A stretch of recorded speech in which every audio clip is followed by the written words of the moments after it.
Today is Tuesday, August 18th, 2026. Coming up on Roland Martin Unfiltered, streaming live on the Black Star Network. David Crowley wants to become the next governor of Wisconsin. We'll talk to him about how the Milwaukee County executive dropped out of a race, got back in the race, and beat DSA candidate to take on Congressman Tom Tiffany in November. While North Carolina Governor Josh Stein vetoed House Bill 958, the bill would undermine voting rights. Bishop William Barber stood in the front of the state legislature building speaking out against the General Assembly's latest attempt to suppress the vote. We'll show you what he had to say. Karmelo Anthony case is back in the spotlight. This week, his appellate attorneys will demand a new judge and a new trial. In the Nola Wells case, instead of preparing for what should have been his 19th birthday, his family will hold a national day of prayer, and the NAACP joins his legal team. In tonight's ShopBlackStarNetwork.com segment, the Brown Girls Bag, a luxury handbag brand created specifically for black women in mind. And Fox News just keeps lying and lying. Wait till I show y'all how they try to pull the okie doke when it comes to gas prices. It's time to bring the funk on Roland Martin Unfiltered on the Black Star Network. Let's go. He's got it. Whatever the miss, he's on it. Whatever it is, he's got the scoop, the fact, the fine. And when it breaks, he's right on time and it's rolling. Best believe he's knowing. Putting it down from sports to news to politics. With entertainment just for kicks, he's rolling. It's on go, roll, y'all. It's Roland Martin, yeah. Rolling with Roland now. He's funk, he's fresh, he's real, the best. You know he's Roland Martin now.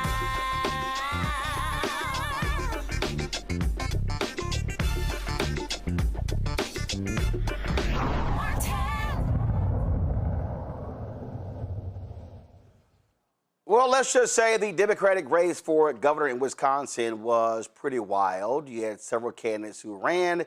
You had a DSA candidate, Francesca Hong, leading. You had former Lieutenant Governor Mandela Barnes. You had the current Lieutenant Governor. She drops out. He drops out. David Crowley, the Milwaukee County executive, he was in the race. He drops out, gets back in the race, misses the first 10 days on early voting ballot, and he somehow wins by a few thousand votes. Yeah.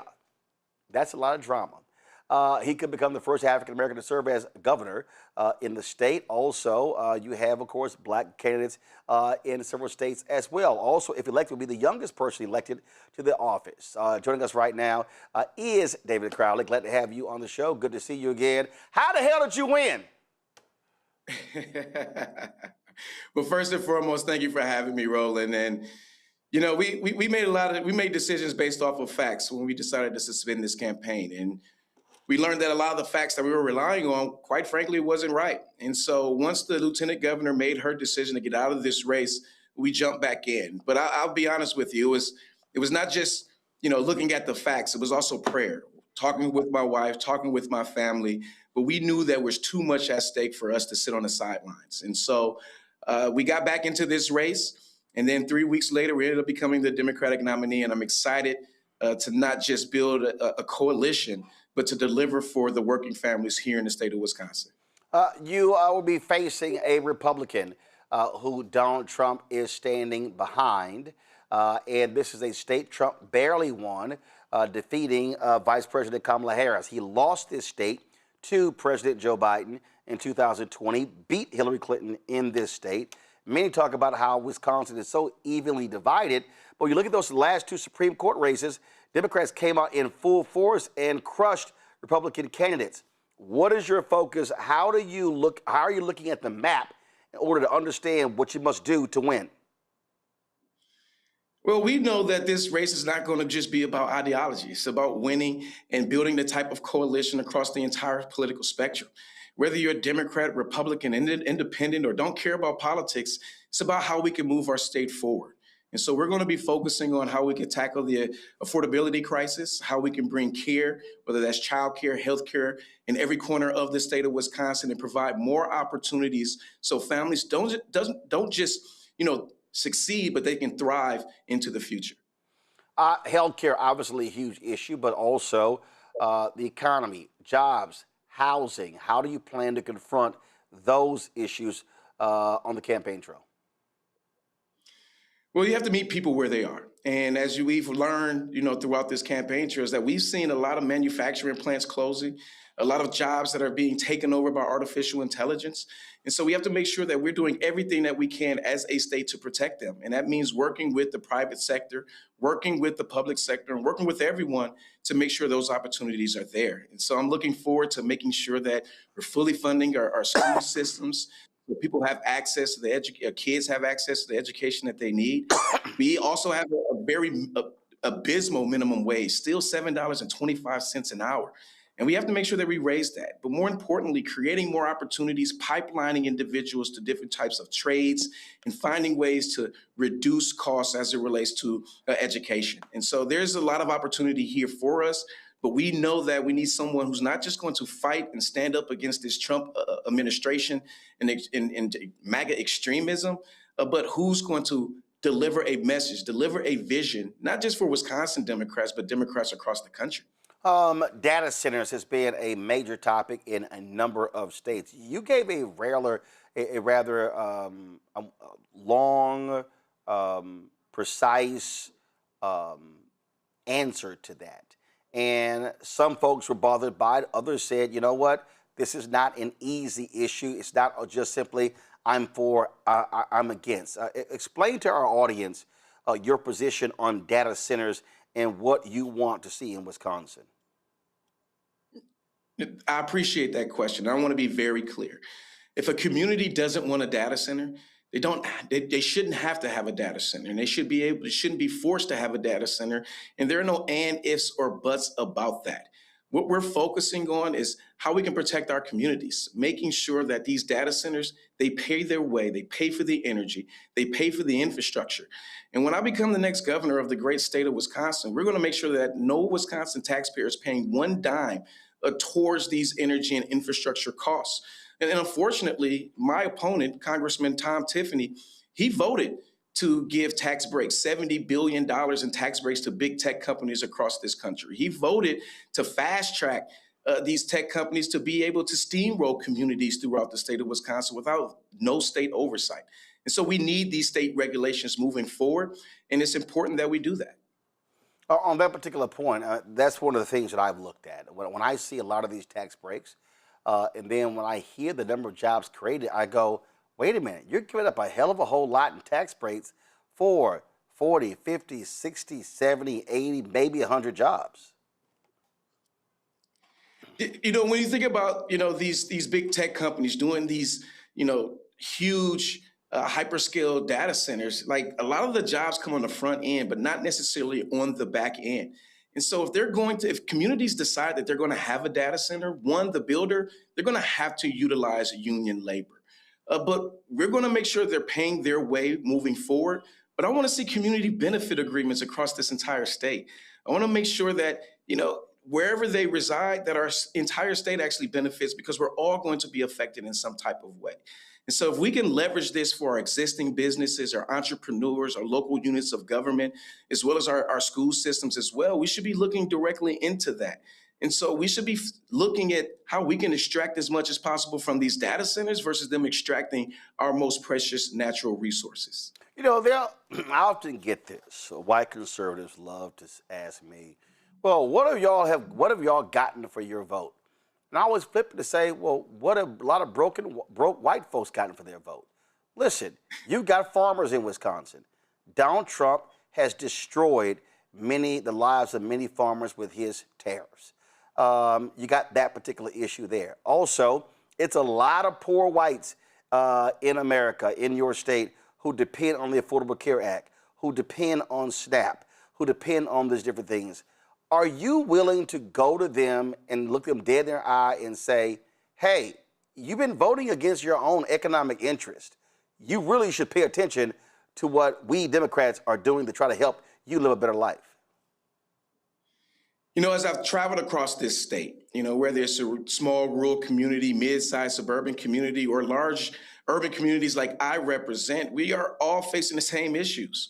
It's the affordability crisis, being able to afford groceries to put on your table, being able to afford a home that you can rest in every single night, or being able to afford healthcare and childcare, which quite frankly is either expensive or not accessible.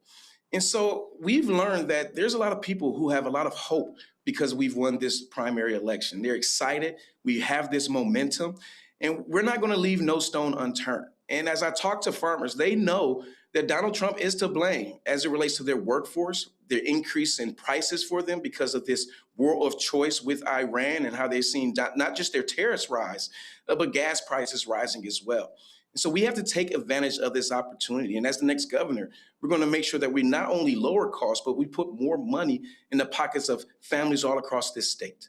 Questions from my panel. First, Dr. Mustafa Santiago Ali, former senior advisor for environmental justice at the EPA. Brother Crowley, it's good to see you. Good luck with everything. My question is, I know Wisconsin fairly well. You have an opportunity to build 21st century infrastructure, and I heard you just mention that rural and folks in urban centers have some similar concerns. If you're governor, what does a 21st century infrastructure look like in Wisconsin? That 21st century infrastructure means that we are no longer leaving anyone behind. We don't want zip codes to determine futures here in the state of Wisconsin. So we're going to focus on making sure that when the tide rises, all the boats rise. I come from an organizing background. I was always told if you don't have a seat at the table, you're on the menu. In our schools, our students, farmers, rural communities, older adults, they all feel like they've been on the menu, and especially people of color that I represent.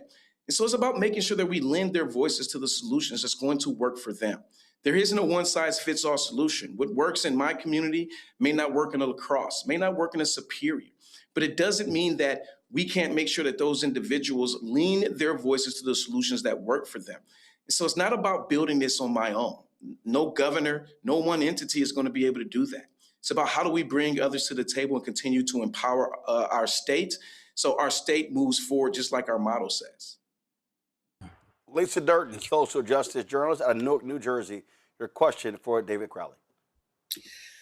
Ooh, Mr. Crowley, this election made me dizzy. In, out. So a few things, a couple of quick things. I understand that polling is putting you in front of Tiffany, and I love that you're leading in both the independent area of voters and the battleground individuals. So that's cool, but in house and ever, the Southerners say house and ever, but in house and ever, I don't trust polls. They can flip on your ass. So I wanted to know. I know. I know. So who's on first, what's on second?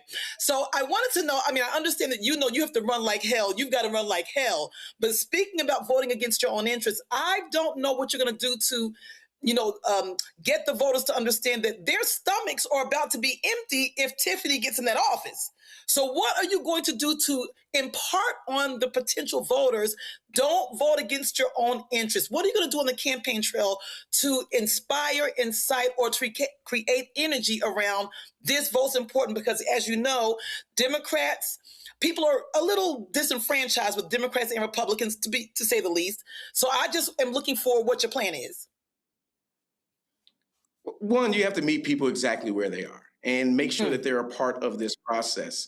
As a county executive in this race, I'm the only one who's gotten anything done, right? In Milwaukee County, we have the lowest unsheltered homeless count per capita than any community in the entire United States. We've lowered overdose deaths by 40% in just 4 short years.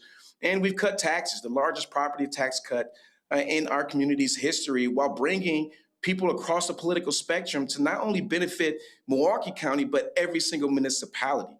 And our job is to make sure that they understand, Tom Tiffany's record. He is a MAGA extremist who has served in Congress and has done nothing but be a lapdog to Donald Trump. He's the only person that I know here in the state of Wisconsin who's voted with Donald Trump 100% of the time. And so he is not focused on actually having a backbone and standing up and fighting for his own district.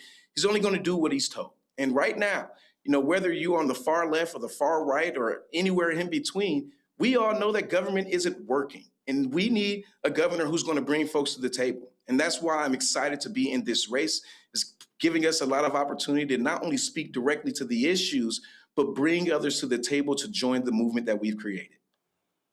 Nice. I appreciate that. Joe Richardson, civil rights attorney out of LA. How are you, sir? Good to see you.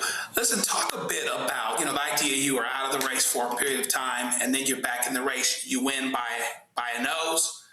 I want you to talk a little bit about two things, about the momentum that it suggests, and then related to that, how you bring the DSA folks along, right? You didn't beat a slouch that got no votes.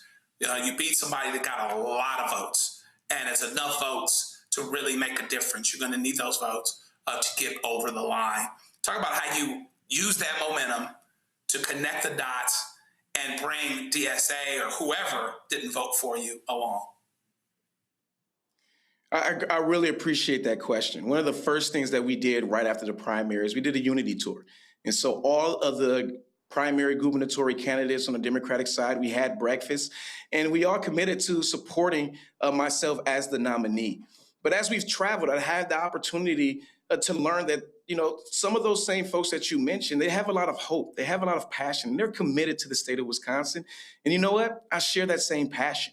And we ultimately understand that our goal is to make sure that MAGA extremism isn't taking hold in this state. And the only way to defeat that is by defeating Tom Tiffany moving forward.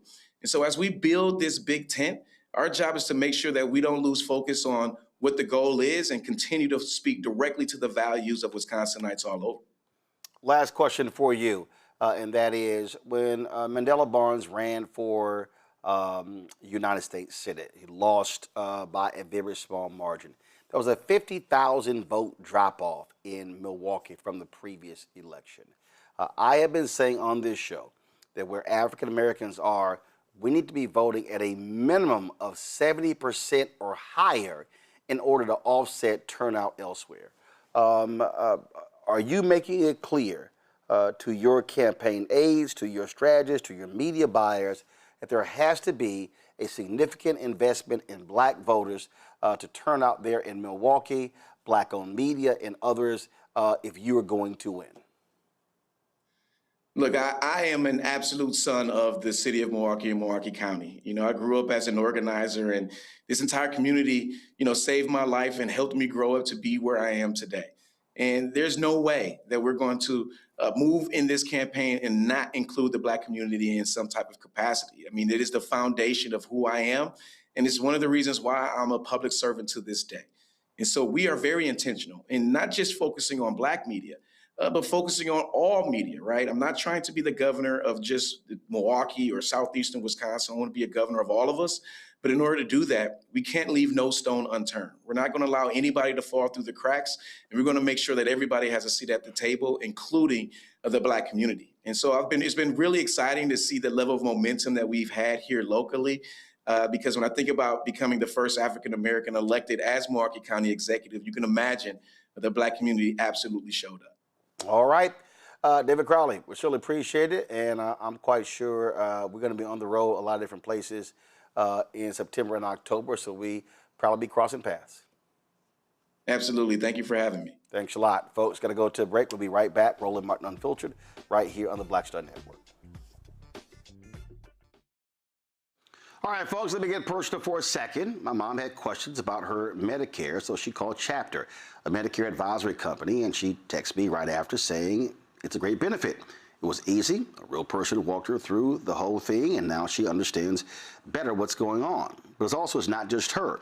A woman in Yonkers wrote in saying the process was so simple, the enrollment was easy, and she was so glad she called. Then there's Marilyn, 90 years old, in Florida, living on Social Security.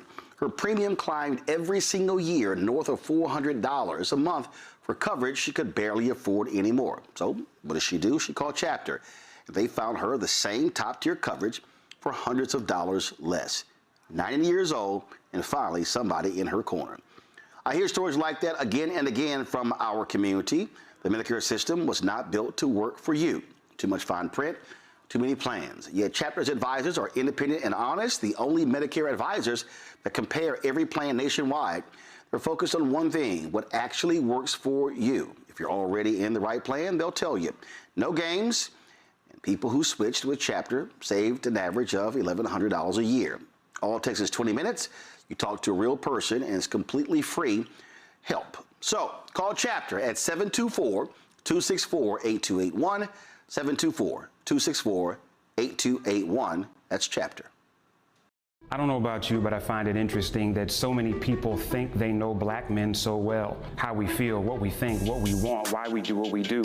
Hell, they even told us why we vote and why we didn't vote, but never asked us what our aspirations were, what scared us, what pisses us off, what we live for, how we live. That's what this show is.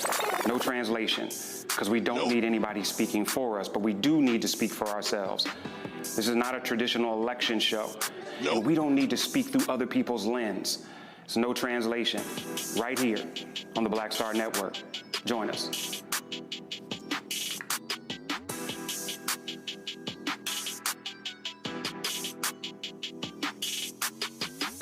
What's up? It's Talib Kweli. I'm CEO. This is the Black Star Network.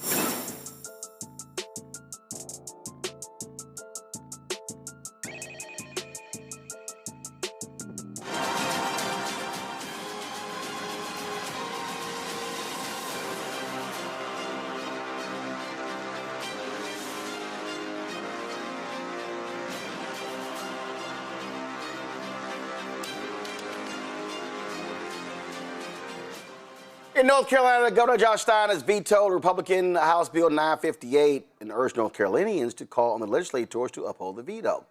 He stamped the veto during a Protect Our Vote event at the Executive Mansion. The bill would eliminate a week of early voting in primary elections and allows challenges to early vote ballots up to 3 days after an election. Yeah. It also expands the State Board of Elections tools to purge voter rolls and the state auditor's role in local election administration. Now, y'all got to keep in mind, what Republicans did was they took the power of the Board of Elections away from the governor, and they skipped the lieutenant governor, Democrat. They skipped the Secretary of State, Democrat, and they give it to the state auditor, who's a Republican. Yeah, that's what they do. Here's Stein talking about the bill. They know they are more focused on giving tax breaks to the wealthy and to out-of-state corporate shareholders than putting more money into your pockets. They know they haven't raised the minimum wage in 17 years. And they know they've focused on culture wars that divide and distract us from how little progress they have made. So rather than to make your life better, they want to make it harder for you to hold them accountable for their failures. But we are here today because we can stop this anti-voter law. Here's what's wrong with the bill. They make it harder to vote early. They're slicing a full week off of early voting in the primary. About 200,000 North Carolinians voted in the first week of early voting this year. And if you vote early in the general elections, this bill makes it easier for partisan officials to throw out your vote for up to 3 days after the election is over. More than 4 million North Carolinians voted early in 2024. It is far and away the most popular way that folks vote in our general election. Who here has voted early?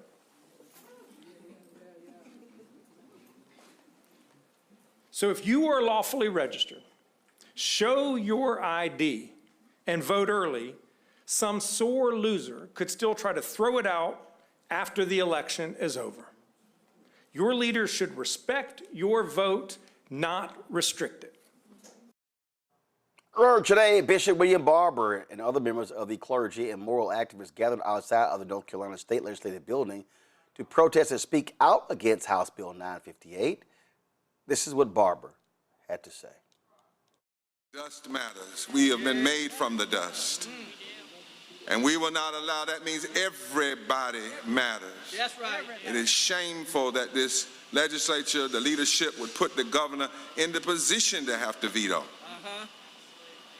You have to cast a veto vote to try to protect people's right to vote. It makes no sense. No sense. But we have to do more than talk, and more than pray, and more than believe. We have to put legs on our prayers, and we have to put action on our declarations. 100 days, 1,000 marches to the polls. Watch this. First day of early voting. We want the media to understand. We're calling that on that first day of early voting, we want you to have to report breaking news. There are people marching, multiple in Wilmington, North Carolina. Wait a minute, we just got a report. It's happening in Raleigh. Wait a minute, we just got a report. It's happening in Little Washington. Wait a minute, we just got a report. It's happening in Salisbury. This is a moment that all of us can grab. That's right. Last two things. Some have said they're going to have ICE agents watching and federal agents watching. Well, come watch us walk. All right. Come watch us march. Come watch us be unafraid. That's another reason that we're coming together. We're not going to face this authoritarianism alone. That's right. We will face it together. Yes, sir. And then finally, for members of the media, we'll take questions after this. But here is what is supposed to be happening. They're not the words of William Barber or Nancy Petty or Reverend Frank or Wayne or Reverend Hannah or Rabbi Sandra or Reverend William. They are the words of folk that came long before us. That's right. Who came out of the craziness of slavery and injustice. And black and white, they decided to write a new constitution. That's right. There were preachers in that midst, and they decided to write. And here's what they wrote that should be the only thing we do when it comes to voting. Yes, sir. It is found in the first articles of our Constitution in this state, penned back in the 1860s. Only a citizen That's right. of these United States, born or naturalized, who is 18 years of age and possessing the qualifications set out in this article, shall be entitled to vote That's right. at any election by the people of the state. The greatest injustice, the greatest sin, Nancy, of this legislature, the greatest unconstitutional act is that they have forgotten the elections don't belong to them. That's right. That's right. The elections don't belong to politicians. The elections don't belong to the speaker. They don't belong to the Senate pro tem leader. They don't belong to whoever happens to majority. In the Constitution of this state, the wisdom of black and white fusionist politicians coming up out of the vestiges of slavery, they declared elections belong to the people. Period. And anything that attempts to block and suppress the people's election, when a few hundred people try to block millions, That's right. it is unconstitutional. It is sin. Morally indefensible. That's right. Constitutionally inconsistent. And when you look at the policies that get passed because of this foolishness, economically insane. That's right. And we will meet this moment because we want our elections back. That's right. That's right. Yes, sir. That's right. So we will march. Yes, sir. So we will walk. Yes, sir. So we will drive. Yes, sir. So we will be on the sidewalks.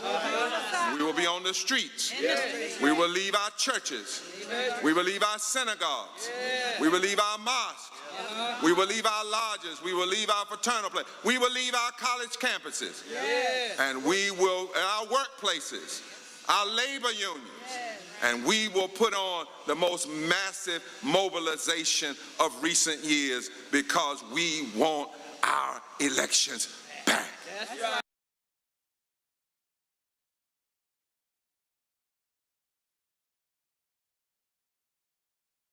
Of course, could attempt to override the veto. Stein is urging them to do so. And he wants North Carolinians to contact their state reps to uphold his veto decision.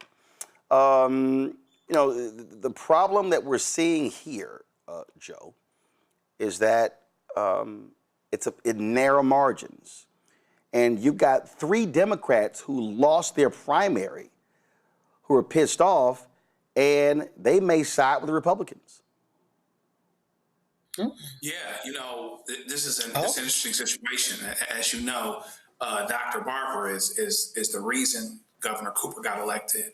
The things that he did to drive out the vote and to really appeal to the morality of people. And North Carolina is very much a bellwether for the fact that states and areas are changing and evolving. And so a lot of the time, the Democrats end up being successful at the top of the ticket. And of course, the Republicans want to undo that, even though the demographic isn't going in their direction. Their next strategy, of course, is the strategy in Texas and all of these other places where you keep less people from voting. And an irony here, they want to give you less time to vote early, but give you more time to protest somebody's early vote. All the way back, all the way over to 3 days after the election. And so hopefully this is something that even the Democrats that are a little disaffected about losing their election. See, sometimes, listen, with close elections, you're going to win some of them and you're going to lose some of them. This whole thing is driven by turnout, okay? You don't want the opportunity for there to be a few votes that are siphoned off, a few things that are purged that end up making the difference in a close election. Hopefully, they see the larger view, take the larger and the longer view, that this is where we need to go. This is the best thing for the health of the country and certainly the best thing for the health of the state. I appreciate Dr. Barber always standing in the gap, repairs of the breach, doing what needs to be done. And North Carolina can continue to make its future by having as many people vote as they can so that the will of the people is done at the poll. Republicans, at least, have been pissed off since Obama won North Carolina in 2008. And they have done all they can to undermine the vote in that state since then.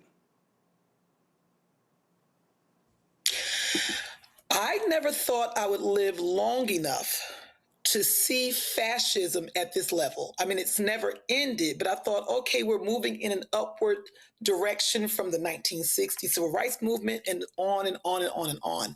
And my eyeballs continue to pop out of my 4 eyeballs, the 2 pairs that I'm wearing, and the ones I was born with pops out, and I'm thinking another thing. So I just have to say, I'm thankful for people like Dr. Barber, because if we don't have people standing in the gap and they're not on it like that, we are in double trouble. We really have to, the phrase stop the steal, we have to stop the steal. I don't understand how people are so complacent with it. Not just people who vote, but just everybody's just complacent, in particular now. I'm glad the governor is trying to make sure that people aren't jacking their vote. Voters have a right to vote early. We don't want things rolled back. So, because I'm thinking to myself, how can you just do this in plain sight? And over again, when I see these kinds of things trying to be enacted and they're trying to pass these kind of, Gestapo laws, I look at this as, wow, they're doing this in plain sight. Do they think we're fools? You all are acting with impunity because they know who gonna check me, boo? That's exactly what they know. So when you have people who are fearless like Dr. Barber, when you have people who are fearless like the governor, when you have people who are fearless who are going to come out in droves and vote not just their conscience, but vote their what's right. We know we can stop them, but it's not as simple as we just can't go, oh, well, no, we have to get on top of this. So the unmitigated gall and the unfettered actions is just disgusting. So I just hope we fire off on all cylinders from everywhere and we get out there. I want the vision. Remember when Obama ran the first time? I want to see that vision. We saw helicopters where people were lines around the corner. People had head rags on and scarves and slippers, babies in their hand, cups of coffee. I want to see that kind of election day right now in this time for November, because it's going to take that kind of, electorate and voters to make this happen. We have to overdo it. We have to overrun the race in order to win it. We really have to get out there and go hard in the paint, as they call it. Mustafa. And I'm looking forward to that. Mustafa. I mean, folks just got to be courageous, right? We continue to lean on Reverend Barber and others who we give the title, and rightly so. They've done the work as a leader in this space. Each individual, every person is a leader, and you just have to decide if you're going to finally step up or if you're just going to wait to see how everything plays out. There's a huge amount of energy that goes into voter suppression. In the last 4 years, there have been over 1,500 bills introduced across our country to either stop you from being able to register or to kick you off the voter rolls or to be able to cast the ballot. 79 of those actually became law. So you should ask yourself, do these folks really have this much energy to be able to invest in stopping people from being able to vote, and not the energy to be able to invest in figuring out how to feed people, how to make sure everybody has a home, making sure that there's nobody who's unhoused, making sure that everybody has a job with a livable wage? All those things should actually motivate you to make sure that there are individuals who are finally in these spaces who care about you and are willing to do the work. So if we sit home, if we sit on the couch, if you sit on your butt, then you can't blame anybody else for what transpires. Well, speaking of that, listen, it is primary day in several states. You've got Florida primaries. You've got the governor's race, the U.S. Senate race. You got those key congressional races. So we're watching that. You've got Alaska, Wyoming as well. Really paying attention to Alaska because Mayor Patola, she's running. And she's running against an incumbent Republican. And there's a guy in the race who has the same last name, Dan Sullivan, different middle initials. And so that could cause some confusion there. But it really is, I think, let's pay a lot of attention, Lisa, to what's happening in Florida, because you've got, of course, Byron Donalds, supported by Donald Trump, leading in that race. You got former Republican David Jolly, who is running on the Democratic side, and he is running against Dodie Joseph. And so we're watching that race, as well as Dana Marie Foster, two African Americans. So we're watching that. He is expected to win. Then, of course, you've got the U.S. Senate race, Alex Vindman versus Angie Nixon. So there's a lot going on. And then, of course, you have the congressional races, Chevron Jones running for the seat with Frederica Wilson. Then, of course, you got the other seat, the other black seat, where David Wasserman Schultz chose to run in that election. And the black candidates opted not to drop out. There are 3 or 4 black candidates, and they met several times to say, hey, we should only have one run. Nah, all of them are running, and you might end up what happened in Memphis when a bunch of black people ran, and Steve Cohen was able to win because the black folks canceled each other out.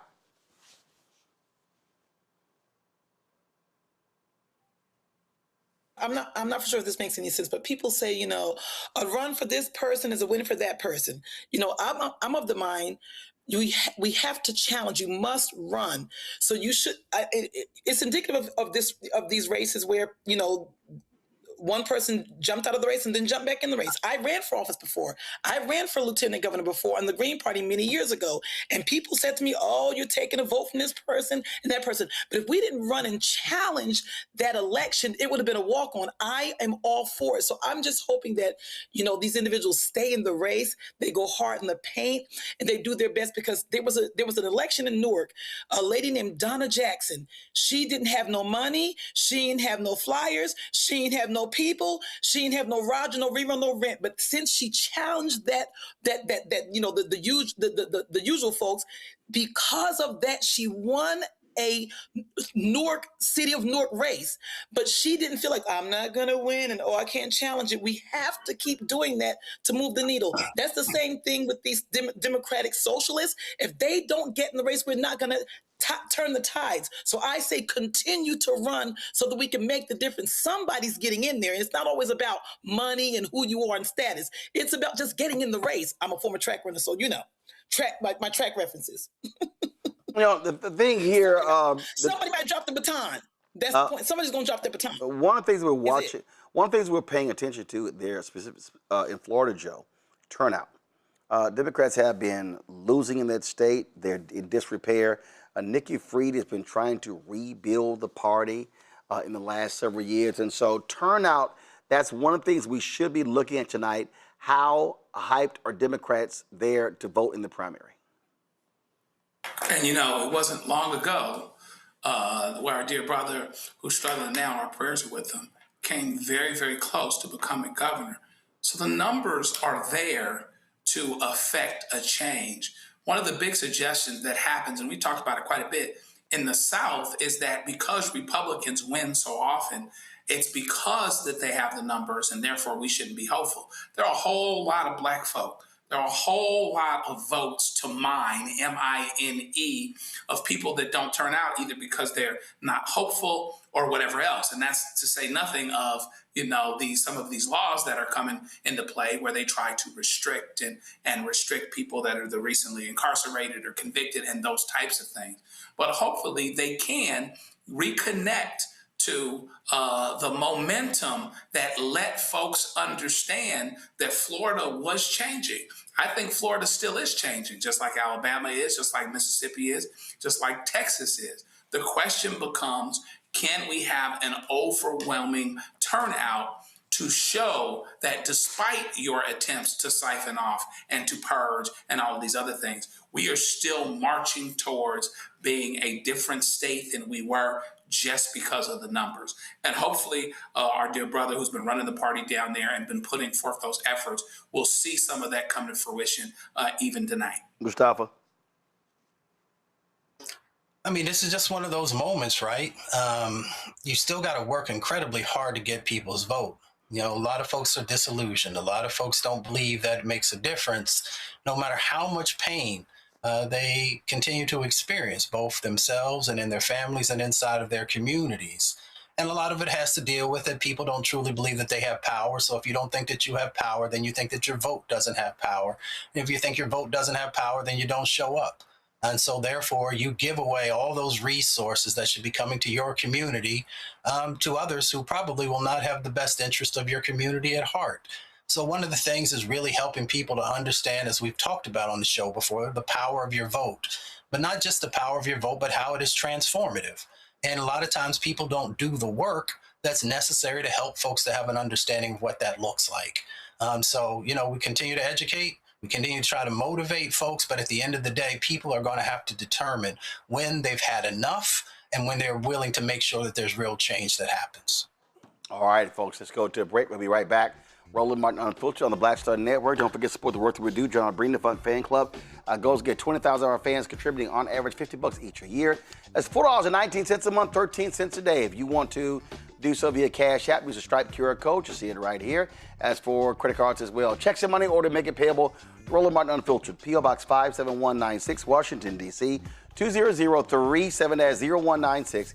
PayPal, R. Martin Unfiltered. Venmo, RM Unfiltered. Zelle, Roland at RolandSMartin.com. Roland at RolandMartinUnfiltered.com. Back in a moment. All right, folks, let me get personal for a second. My mom had questions about her Medicare, so she called Chapter, a Medicare advisory company, and she texted me right after saying it's a great benefit. It was easy. A real person walked her through the whole thing, and now she understands better what's going on. But it's not just her. A woman in Yonkers wrote in saying the process was so simple, the enrollment was easy, and she was so glad she called. Then there's Marilyn, 90 years old, in Florida, living on Social Security. Her premium climbed every single year north of $400 a month for coverage she could barely afford anymore. So what does she do? She called Chapter. They found her the same top-tier coverage for hundreds of dollars less. 90 years old, and finally somebody in her corner. I hear stories like that again and again from our community. The Medicare system was not built to work for you. Too much fine print, too many plans. Yet Chapter's advisors are independent and honest, the only Medicare advisors that compare every plan nationwide. They're focused on one thing, what actually works for you. If you're already in the right plan, they'll tell you. No games, and people who switched with Chapter saved an average of $1,100 a year. All it takes is 20 minutes.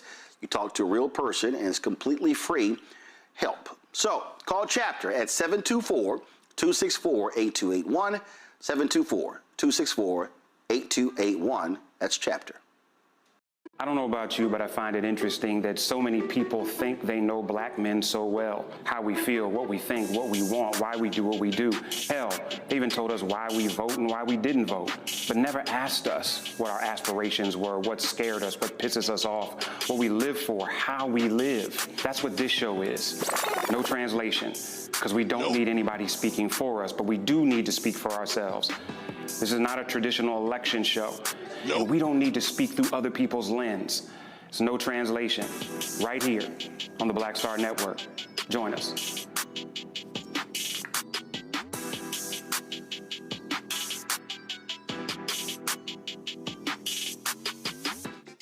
My name is Bill Duke, and you're watching Roland Martin Unfiltered.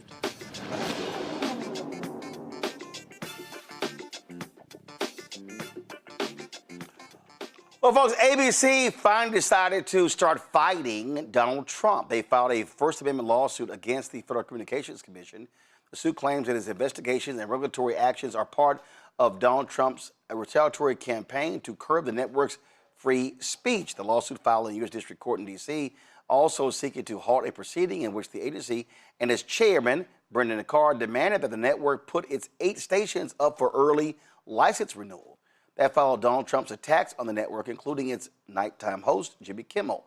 The lawsuit is heavy in references to Donald Trump's attacks on ABC and calls for it to lose its licenses, including its complaints over the way that ABC News moderated the 2024 presidential debate during an attack on a news reporter who asked about releasing the Jeffrey Epstein files, and in a Truth Social post in which the president complained about late-night shows being 100% negative against him. The network's legal team said the FCC's actions violated its free speech rights, and they want a judge to step in. Joe, I'm going to start with you. ABC paid us $16 million to settle a lawsuit Donald Trump levied against George Stephanopoulos. Every lawyer said it was BS. But I guess Disney thought, you know what, let's pay them the money, and maybe that's going to curtail a tax on this. Nope. Sure didn't. And really, to be honest with you, they should have done this a long time ago. They're seeking a TRO, preliminary injunction, as they should be. Now, you know, skim the complaint a little bit, drastic times, call for drastic actions. This complaint has the potential to be groundbreaking in some ways. But if you look at actually what's happening, a lot of these stations weren't up for renewal till 2028.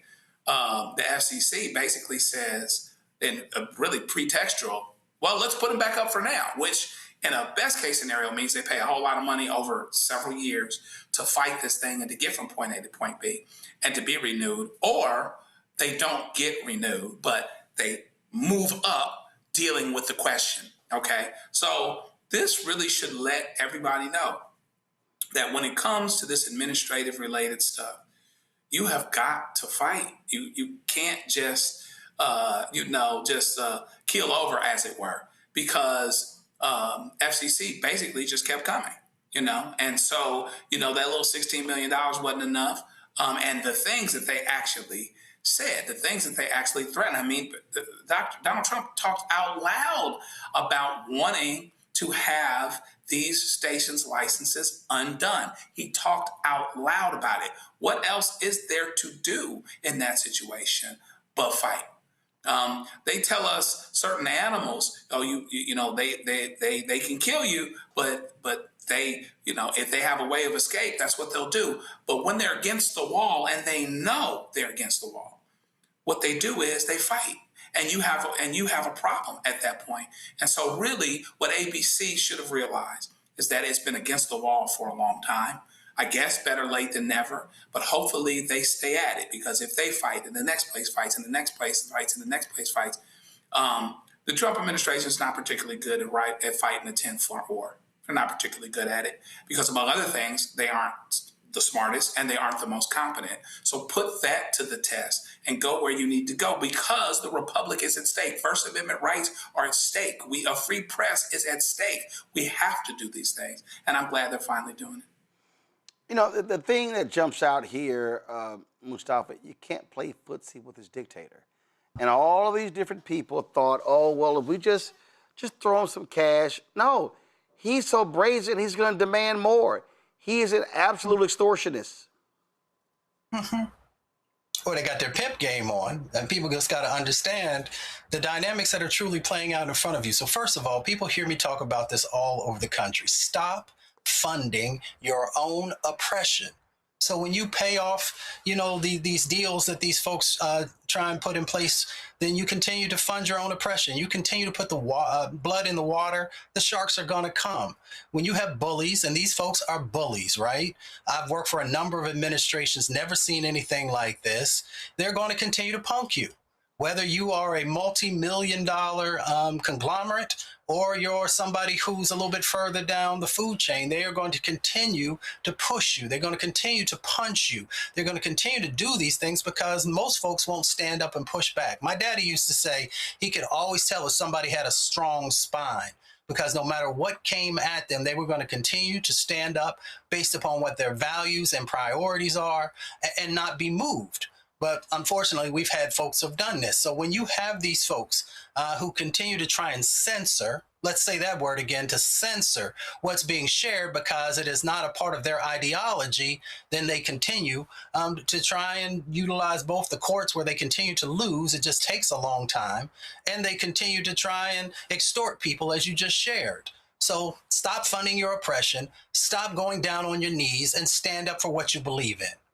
Yeah, pure, simple as that, Lisa. And the bottom line is, you got to fight. This man is a thug. He has no bottom, none, zero, zilch. And so you got to swing on his ass. Yep. It's funny.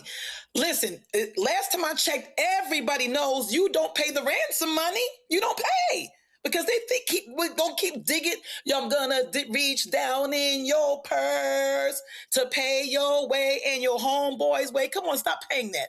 And my mother is from the South, and she would always get mad when I tried to stand up. I had to evict tenants. And when I'm there, I'm waiting for them to close the door. She says, you better get off that porch. Those tenants could have a gun. I said, I might have a gun. So here's what we're about to do. I'm about to test that ass. She was scared.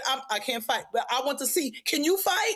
That's the problem. So I was like, woo, about time ABC, put their big girl, boy panties on and said, let me go out swinging. Somebody's got to have brass balls to fight and battle Trump. These Gestapo tactics is silencing media. All, establishment media, don't you have a bunch of lawyers? So I just hope and pray, as they say, that ABC's lawsuit against them for the FCC retaliatory campaign to lock down on the right to free speech for everybody makes other people like a domino effect say, oh, okay, if ABC can stand up and they can go out swinging and getting in the ring, let me do the same. I think this is going to be the beginning of all of that, because after a while, when you press Donald Trump against the wall, he just falls to the ground. He thinks, let me see if I can punk you. And that's exactly what has been happening. People have been getting punked literally. And I'm sick of it. It's disgusting. Again, you can play the game. You can go ahead and think. Yeah. You can pay him off. You can think that, he's not going to treat me that way. I mean, he's shown exactly who he is. Here's a perfect example for me of what happened. So, it's been all this talk about this woman, Natalie, who works for Trump, writes his tweets. She's always around, always by his side. So Georgia Senator John Ossoff took a dig at her and Trump. Yo, watch out, check this out. I've got 2 little girls at home.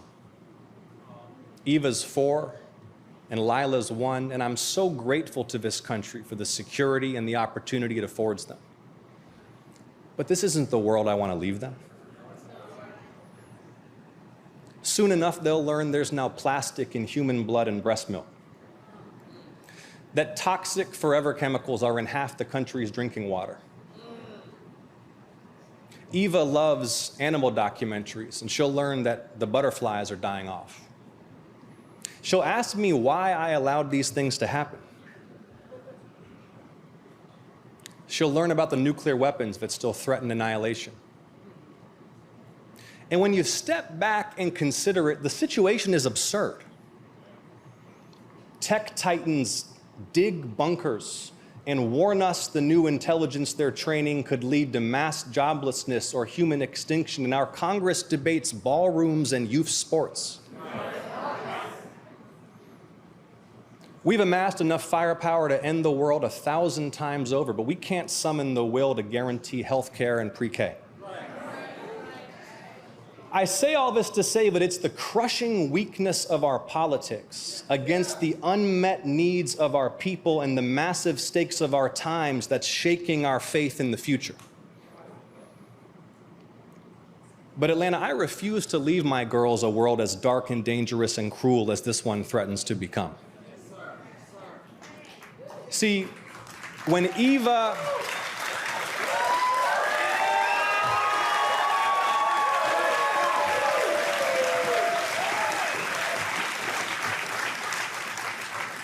When Eva's old enough to ask me why I'd let this happen, I'm determined to answer truthfully that I didn't.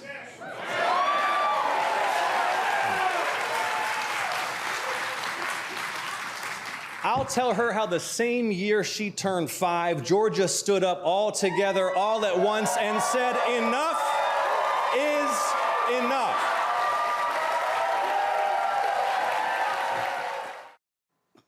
One of the things that I like, again, you take the shot and you call him exactly who he is, and Fox News took note of that, and they were like, okay. And they were like, well, you know, and of course, Laura Ingraham, she wasn't too particularly happy, but I don't know why they all upset. Donald Trump, all he ever does is trash as well. And so, again, you treat him exactly who he is, the thug that he is. To me, that's what you should always do. Well, stop. These folk got to learn how to fight. These folk got to, listen, ain't no rules when it comes to this fool. You got to hit him with every damn thing.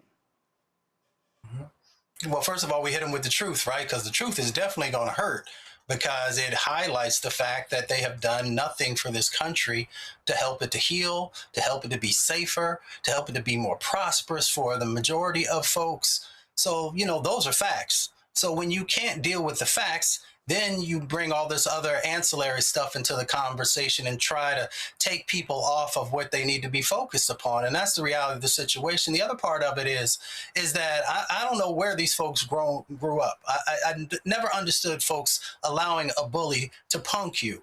I wasn't the biggest kid growing up, but I guarantee you one thing, no matter what I had to do to make sure you understood that if you put your hands on me, you put your hands on my family, you hurt somebody inside of my community, then we're going to have a problem. And I don't understand why folks are not willing. You know, what Senator Ossoff just talked about really should motivate you in the fact that how do you look your children in the eyes? How do you look the elders in your community in the eyes? How do you look your community in the eyes when you're not willing to do anything to help to protect them? Especially for folks that all those folks have helped to raise you up, to help you to have a foundation underneath of you. And then you're just going to allow somebody to come in and just do whatever they want inside of your community. Makes no sense to me. You might lose. But I guarantee you one thing, if you throw them up enough times, the person will think twice before they come at you again. Indeed. I had this other clip. Lisa, check this out. Remember, he promised to lower prices on day one. You remember that? And I want the president's remaining supporters to hear this, because it was all a lie. Under Donald J. Trump, it costs more than ever to stock your fridge, to power your home, to make a cup of coffee, to buy school supplies for your kid or a tractor for your farm. Gas is up 30% since inauguration. Diesel 47, coffee 35, ground beef 23%. They doubled your health insurance premiums and slashed Medicaid to cut taxes for their corporate donors and the ultra-rich. They made you pay more for everything and took us to war on lies and spent most of last year trying to cover up for the world's most famous pedophile while the crook president and his crook family raked in billions. Now, where I come from, Joe, that's called checkmate. Yeah, bringing it. Mic drop, bringing all of it. But what's so funny is, just like Mustafa just said, he's telling the truth. He's actually telling the truth. He didn't have to create. He didn't have to extend the truth. He didn't have to tell something that deserves context. Prices are up. Okay? Prices are way up. And really, when it comes down to it, not standing up. Starting off, even Republicans with their own party, they had many chances to beat him back, as it were. Made him bigger, made MAGA extremism bigger, made all of this stuff bigger than it had to be. But it was built on a foundation of lies, a foundation of untruth, a foundation of dishonesty, lack of integrity, etc. And it's interesting to watch how people twist up in pretzels to say that they believe in integrity and they believe in truth and honesty, but they still are on this Trump train. But the train is it's going off the tracks big time. And I'd laugh about it, except we all paying more money. It's going to take a whole long time to fix all of this. But it's going to take more truth tellers like John Ossoff to put it where it really is and say, this is what's happening and this is what's going on. And hopefully the people of Georgia, in his case, are listening to it. I think he looks fairly good as it pertains to the polls and gives you a sense for how far he's actually come because all that time ago they said that he couldn't win.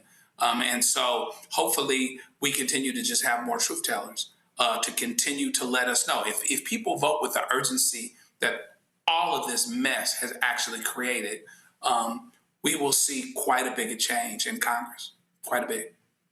Had an event with Senator Mark Kelly and his wife, former Congresswoman Gabby Giffords, where, let's just say, he didn't mince words when it came to draft dodging Donald Trump. Because I don't think anything illustrates the times more aptly than that the draft dodging crook president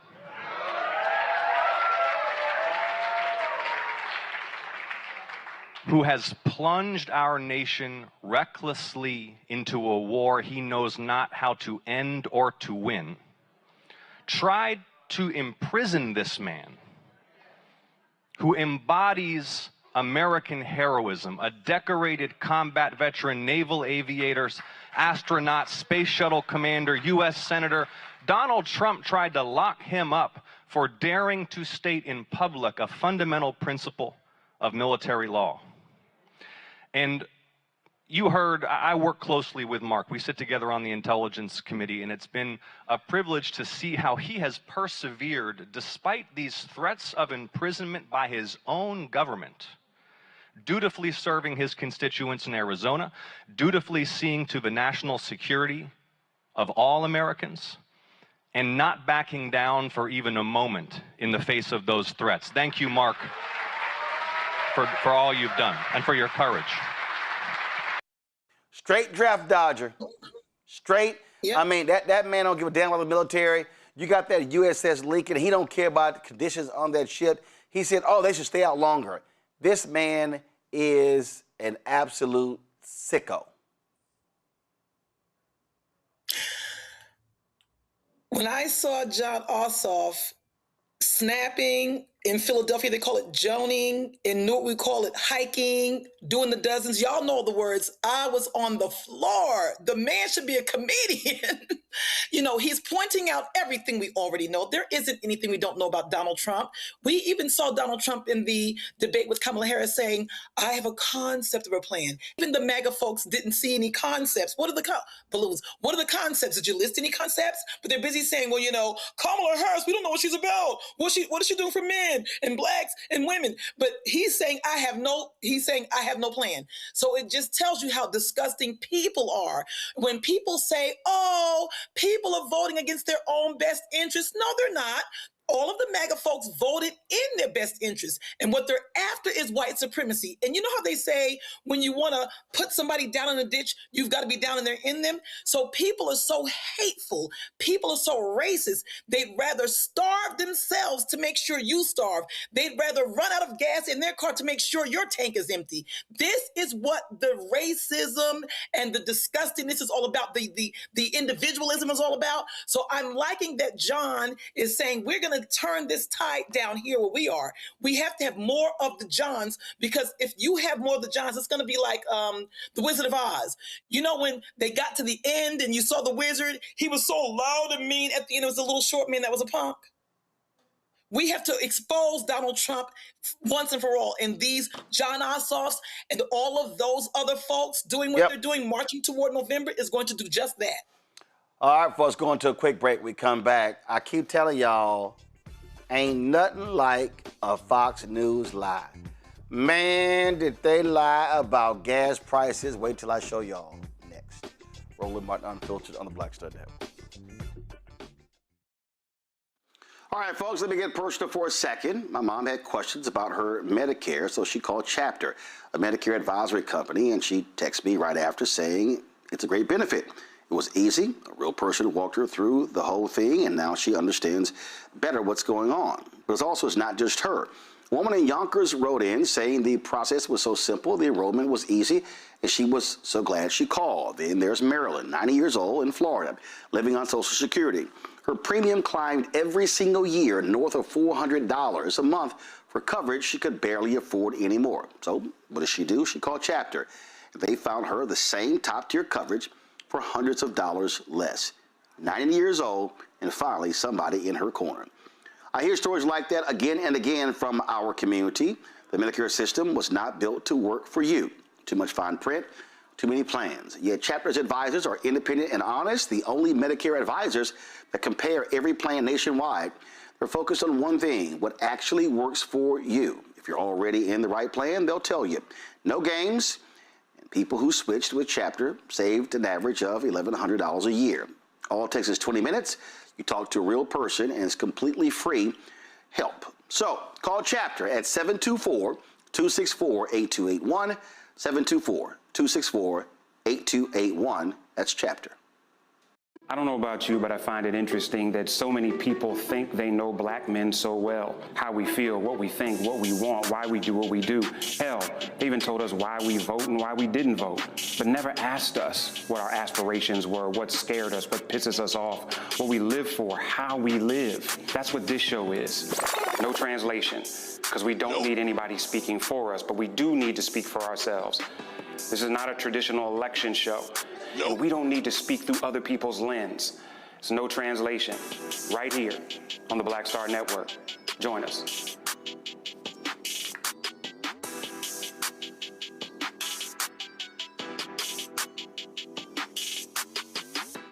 I'm Ryan Wilson, CEO and co-founder of The Gathering Spot, and you're watching Roland Martin Unfiltered on the Black Star Network.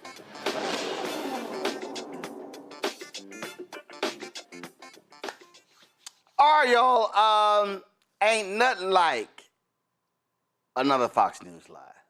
For the longest, they called themselves fair and balanced. Bullshit. They weren't. They done all they could to lie for Donald Trump, to just cover for him. They keep saying the economy is great, it's wonderful, it's fantastic. They're all lying. Check this segment out on gas prices. And before I toss back to you, yesterday we aired a graphic that showed gas prices incorrectly last year were $4.13 a gallon. They are in fact $3.13 a gallon. That's 90 cents more in the past year. The Trump administration says those gas prices will fall quickly once the operations in Iran ends. Now back to you. Oh, I want y'all to roll it again. Now, before I toss back to you, yesterday we aired a graphic that showed gas prices incorrectly last year were $4.13 a gallon. They are in fact $3.13 a gallon. That's 90 cents more in the past year. The Trump administration says those gas prices will fall quickly once the operations in Iran ends. Now back to you. So, really? How hard is it? This is the graphic, y'all. It's right here. This is the graphic. You see, they tried to show a year ago, it's $4.13. Then it was like, actually, now it was like a lot lower. That's what they're doing, y'all. That's what they're doing. They lie. That's all they do is lie, y'all. This is nothing more, Mustafa, than state-run propaganda. That's exactly what I was thinking, man. Oh, good gracious. If Octavia Butler was here with her dystopian novel, she would be having a field day and be known as the prophetess that she was. You know what's really interesting is, one, they expect that you can't count, because first he said $3.13, $4.13, 90 cents. I'm like, I know I went to public school, but I believe that that's $1. The other part of it is that all the people that I know, they don't use regular gasoline in their car, so they never talk about mid-grade and they don't talk about premium. And yeah, most folks can't afford that now, so they're going down and damaging their engine, so they don't talk to you about the additional cost that is going to be needed to be able to fix the engines, the additional upgrades you're going to need, all the various things that are in that space. And of course they lie because the policies are so terrible. The policies make no sense. Getting into a war made no sense.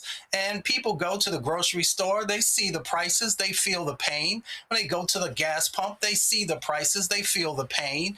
You know, and we can go down the laundry list of things that they have failed on because, one, the people that they put into the positions didn't have merit. And what I mean by merit is they had no experience. They had, no real world sets of lessons learned, but they put those people in. So, of course, you're going to have whack policy. You also put people into office who are out of touch with what everyday people are dealing with. So all of these things lead to the lie, lead to the misinformation and disinformation, because you have nothing to give the American public, because everything that you touch continues to get worse. Yeah, in fact, Fox Business, I mean, it's a little hard. It's a little hard to lie about the numbers. They tried there. They got called out. They had to come corrected. Lisa, but listen to them. Check this one out. The reason I'm fighting the problem is in the Strait of Hormuz, the whole oil thing, I'm feeling like we're losing clarity on what we're doing there, okay? And maybe that's an understatement, but I do feel like we're losing some clarity there. Now, so I'm at the point, and you gave me this way of thinking about it last week, Dagan. I'm at the point where I do not want to hear anything about whether or not Iran wants to make a deal. I don't want to hear anything about how much control we have. I don't want to hear anything. Said this last hour, as much as gas prices, anger voters? I think he's a bit perturbed. I think he's a little upset. Because what he's saying is like, damn, can y'all stop lying to us? Just be quiet. I guess he's a bit peeved. He says, I don't want to hear anything. I don't want to hear anything. We want to hear something. The truth. So I feel like people like him bank on individuals, I guess, thinking that they were born last night, not at night. So, they can just talk in circles and think that they're like, the emperor has on no clothes. We see that you're naked. Everybody knows what's going on. So I'm not for sure what goal he's trying to achieve with the ongoing, verbal masturbation, if you call it. So I don't know what it's going to take for individuals, like we said earlier in the show, to not be able to afford eggs, not be able to afford your gas, not be able to afford premium gas. I have a car, I have to put premium gas in, and not be able to afford to get on the train is $7 for one train ride. I'm over exaggerating. What is it going to take for them to see and know this is bullshit? This is a lie. This is not happening. What are you about to do? It goes back to voting. The only way that I know people have learned their lesson, if you will, is at the polls. Because I'm thinking, didn't you learn in 2016? Didn't you learn then? You didn't learn then? So I'm not for sure what the whole the issue is with loving Fox News and standing by their lies. They're not really news, because we see the outcomes for that population, and the audience is still glomming on to, oh yes, but they're right. They don't do their own. It's just not even homework. You just look around and you see right there in front of you. It's like snowflakes coming down. It's banging you in the head, a snowflake at a time. Don't you see? I'm going to go back to, they do see. They want to make sure that the least of us is lower than them. As long as Black folks and people of color are beneath them, they don't mind the suffrage. I think that they know. They want to make sure we're suffering better than them. And you can't make me suffer unless you're doing a little suffering. I see no other answer other than that. It's ridiculous. Joe, I'm going to play one more for you, because, again, I know they got to be going, like, damn, listen, we can't just lie when the jobs report comes out, when the bond market, they're like, listen, we see, they can try to fudge, but doesn't always work. Listen. Well, and unfortunately, we have more ground to go, because if you look at real wages after you account for inflation, everyday Americans' paychecks aren't keeping up with the price increases still, and that's a problem. Because you think? You know, it's a cold game when the math ain't mathing. And, you know, Bible says all things work together for good. And people are going through some very, very tough times right now. And I'm hoping that the good, or that the silver lining, is that it is drastic enough where people show up and vote, and they don't take what's being said at face value.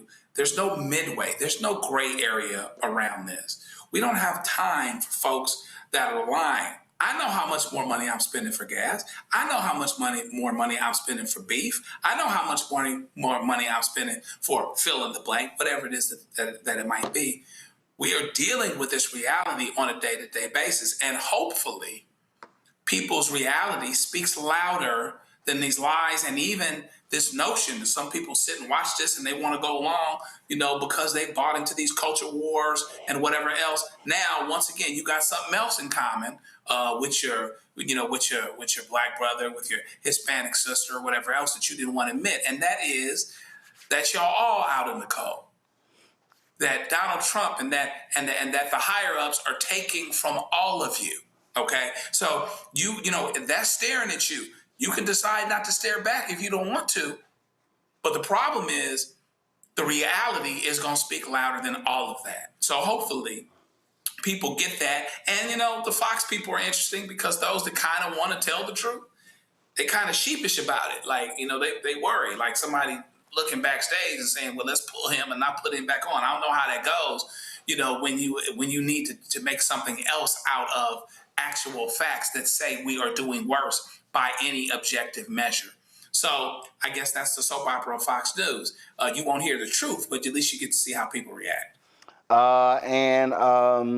know, Jocelyn, Illinois, 2,500 Tyson food workers out of a job because the plant shut down. In Nebraska, Kellogg plant shut down. 3 plants shut down in the last week. All of them voted for Trump by more than 10 points. How you like me now? All right, y'all. I'll be right back. Roland Martin Unfiltered on the Black Star Network. All right, folks, let me get personal for a second. My mom had questions about her Medicare, so she called Chapter, a Medicare advisory company, and she texted me right after saying it's a great benefit. It was easy. A real person walked her through the whole thing, and now she understands better what's going on. But it's not just her. A woman in Yonkers wrote in saying the process was so simple, the enrollment was easy, and she was so glad she called. Then there's Marilyn, 90 years old, in Florida, living on Social Security. Her premium climbed every single year north of $400 a month for coverage she could barely afford anymore. So what does she do? She called Chapter. They found her the same top-tier coverage for hundreds of dollars less. 90 years old, and finally somebody in her corner. I hear stories like that again and again from our community. The Medicare system was not built to work for you. Too much fine print, too many plans. Yet Chapter's advisors are independent and honest, the only Medicare advisors that compare every plan nationwide. They're focused on one thing, what actually works for you. If you're already in the right plan, they'll tell you. No games. And people who switched with Chapter saved an average of $1,100 a year. All it takes is 20 minutes. You talk to a real person, and it's completely free help. So call Chapter at 724-264-8281, 724-264-8281. That's Chapter. I don't know about you, but I find it interesting that so many people think they know black men so well. How we feel, what we think, what we want, why we do what we do.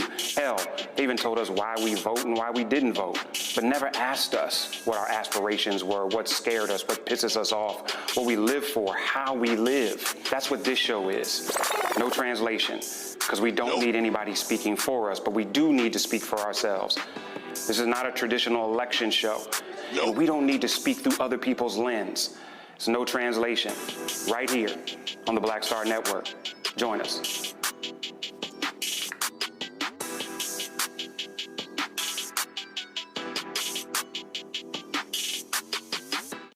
Hey everybody, I'm T.D. Jakes, and I want to encourage you to watch Roland Martin Unfiltered. It'll blow your mind.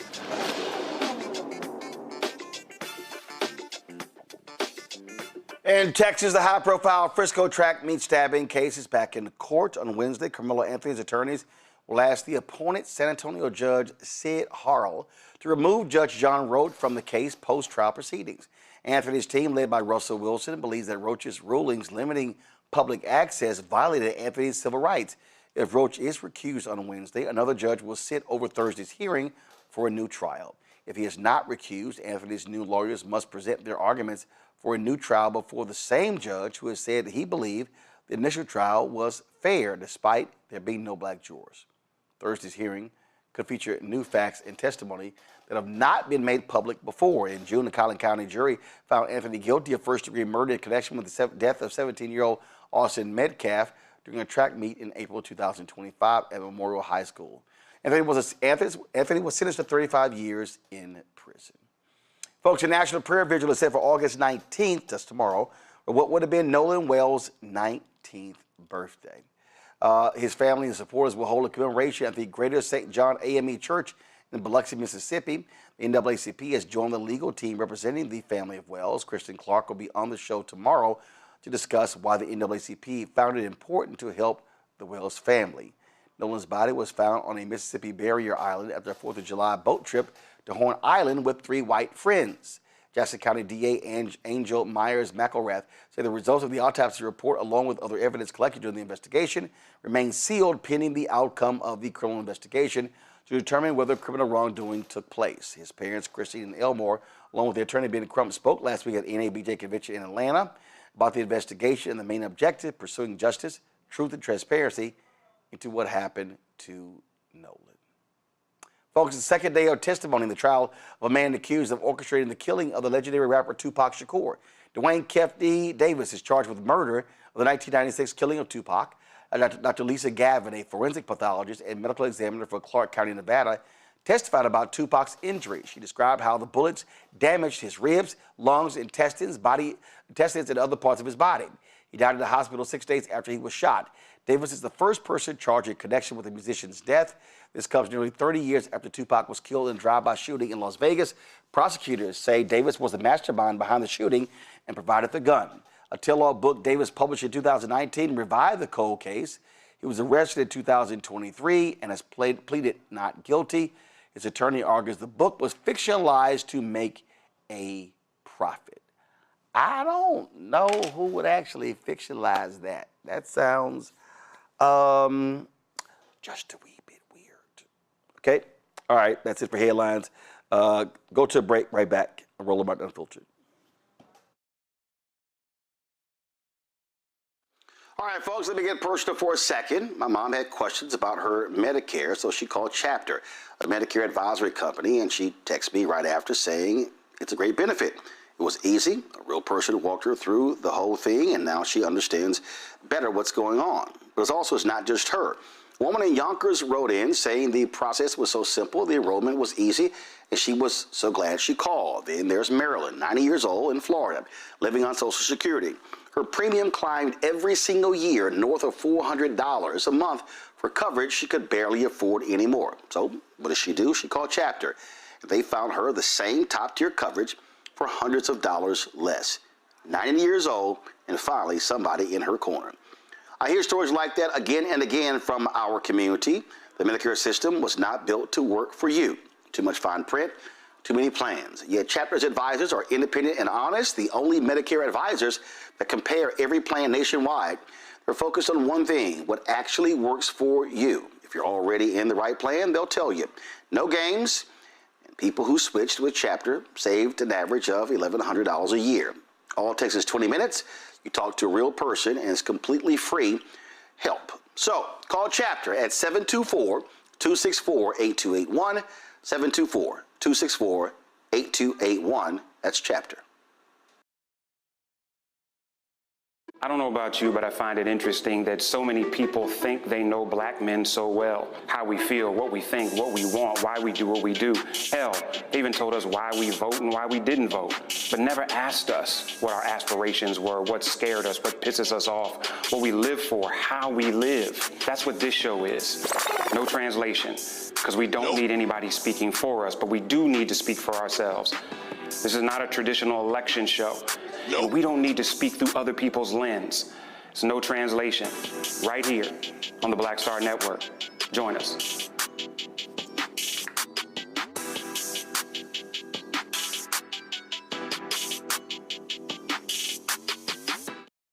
How you doing?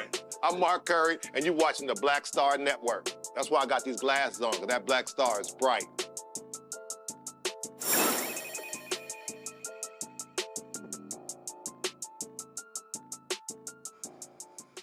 All right, folks, we were talking about the elections today in Florida, and boy, this didn't take long. Listen, it's 7:28, polls barely closed. The Hill just reported this. Debbie Wasserman Schultz, Congresswoman clinches Florida House primary win despite pushback from black Democrats. Now, remembered, she ran for this seat after gerrymandering took place there. She was running against former Congresswoman Sheila Sherfilis McCormick, who resigned earlier this year. Well, she's about to get ousted. She's about to get expelled from the House. Luther Campbell was in this race as well. Here's what was stupid, okay? You can't have several black people running in a seat and you think you were going to be the well-funded candidate. Now, had they, and they met several times to talk about, hey, we need to come to a consensus candidate. Nobody wanted to drop out. Now they all dropping out, Mustafa. Yeah, this is the way that I look at this. Sometimes we allow our egos to get in our way. And we have to do what's best for our community. If you truly love our community, like so many people say they do, then we got to do what's best for our community. If you are polling at 3%, 4%, 5%, you're not going to make up another 20 or 30%, especially if there's 3 or 4 or 5 other people that are in the race. So if you truly want to make sure that we have representation, that comes from our community and has a best interest of our community at heart, then that means sometimes that you've got to not just step aside, but you have to, make sure that you are supporting the person who has the best opportunity to win. I know some folks might see it differently, but we're right now in a moment where we don't get to make mistakes. We have to make sure that we have individuals who we know without a doubt are authentically running because they care about what happens in our communities and wants to make sure that our communities are uplifted. It is baffling to me, Lisa, that all of them could stay in and somehow thought that they could beat a well-funded, long-time Democratic congresswoman? You know, I agree with Dr. Ali. I said this earlier. I'm the person that feels like we should all be able to run. I'm all for that. But when it gets right down to it, like Dr. Ali said, now we're looking at you're polling at 0.0001%. You're polling at beneath the surface percent. Now it gets into what's good for the collective. I'm so sick of the individualism in this country, or really in the world. It's a disease, or it's a pandemic, an epidemic. I can't tell. So nobody wants to drop out. And if you drop out, are you really dropped out? See, here's my thing about people who run for office. Do you really care?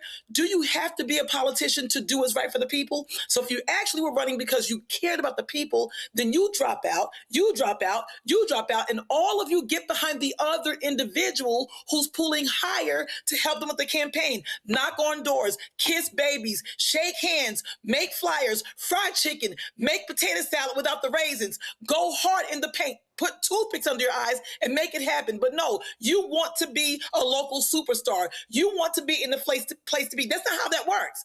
I'll use track again. Sometimes I ran a track meet with the worst run on the track team because my coach had to spread us thin. Lisa, we're putting Sabrina in anchor leg. Even though she sucks, you got to run for her because we want to win the 4x8 and we've got to spread these folks out. I didn't go, well, she can't run good. We got behind that because what we want to do, we want to win more than one thing. People are selfish. Right there, it tells you the politicians who were polling low, they don't care about you. Next time, find out, I'm not voting for you. That's what's going on. It happens everywhere. And I'm not understanding why people see the math is not mathing. The math is not mathing. Get behind the person who has the best chance to win. What's the problem? Like Dr. Lee said, is it your ego? So that means you don't really care about the people. You want to be a local superstar too. It's a problem. Joe, these are the early voting numbers. And again, they already called the race. You can see right here. You've got Luther, Uncle Luke Campbell, Sheila Sherfullis McCormick, Dale Holderness, Elijah Manley, all African-American. 4 African-Americans running against Wasserman Schultz. She has 50.53%. Okay? It's not like she couldn't be beaten. But none of those 4 wanted to drop out. Yeah, and quick math, it looks like all those 4 together are 33 plus 15, and so that's 48 to her 53, assuming it would have been the 50. No, she's got 50. She's at 50. She's got 50. 50.53. Right, and so you are right where you need to be if you consolidate, is the point. And so, we have to decide. We can't have this, if it's not me, it can't be any of us kind of thing. You have to get behind somebody. We saw something similar here in California when, 18 people was running for governor, however many it was.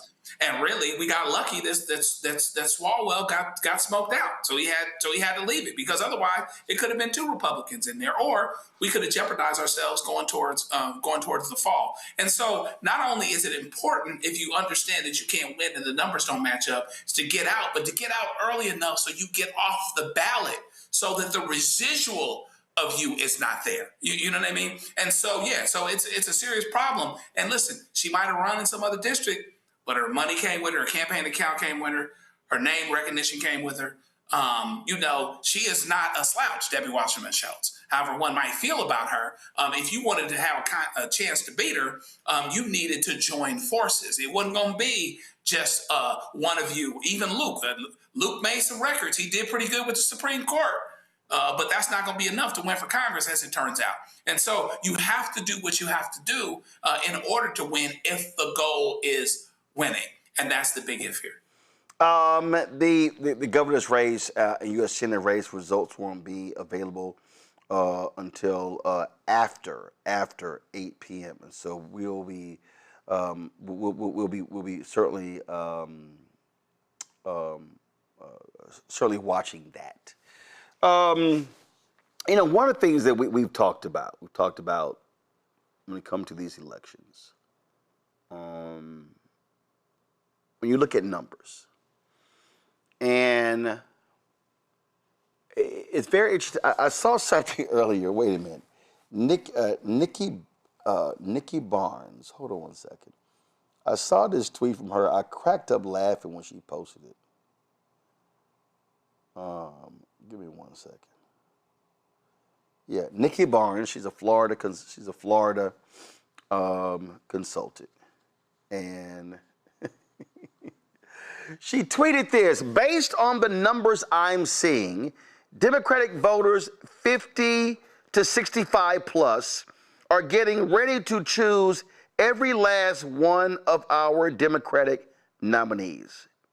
Now, some of y'all are about to be mad, but I would encourage you to call the younger millennials and Gen Z and tell them to go vote.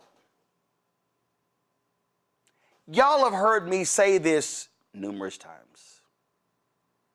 At the largest demographic in America are millennials and Gen Z. They outnumber Gen X. They outnumber baby boomers. They have the numbers. But they don't vote. And I keep saying it over and over and over again. If you're a millennial and a Gen Z, you keep yelling, I'm so sick of seeing all these old people. I'm tired of seeing all these old people.